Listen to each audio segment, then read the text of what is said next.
And by doing that here in Madison, in just the last 2 years,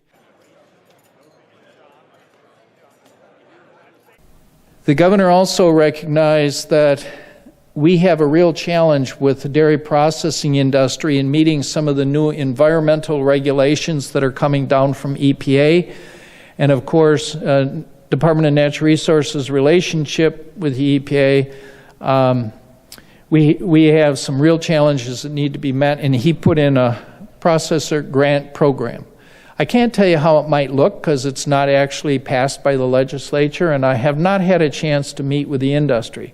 But we will certainly meet with a broad cross-section of farming organizations and dairy-related organizations and cheesemakers and dairy products people to see how we would create the grant program to get the biggest benefit for the dollars being spent.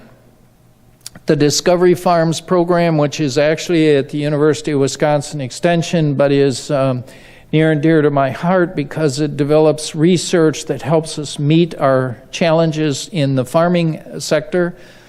And we have moved that from the Chem Cleanup Program over to the Chem Management Fund because it fits there, it relates there, and it has a purpose there. I mentioned international trade, and a couple of numbers that some of you might have read already, but I'll reiterate those. The state of Wisconsin last year in the ag sector sold $2.9 billion worth of products. That's the most we have ever sold out of this state. It's a 3% increase over the prior year.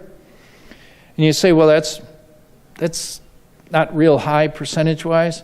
But you have to remember, our economy and the world economy was challenged, tremendously challenged. So a 3% increase is a pretty valid increase. The U.S. increase was 2%, so we did a little better than the U.S. as a whole in ag products. And what I will say is, when I came to the agency, we were 18th. The next time I got the numbers, we were 17th. 2011, we were 16th. In 2012, we were the 13th rated state in the U.S. for value of products moving out. Those are all products that are being created by agriculture community and sold into the international marketplace. And it is a challenge to keep up that effort. We work with the small and middle-sized companies. A lot of people will say, well, why do we need a department that deals with international trade? Man, I read where Cargill's selling this, ADM's selling that. This company's, they're big. They don't need our help.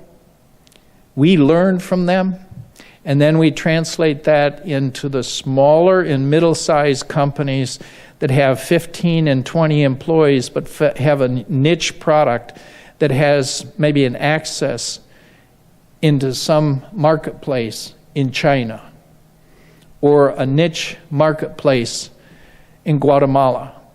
And that's how we use our resources to get the biggest benefit for the state of Wisconsin and for the broadest number of companies here in our state.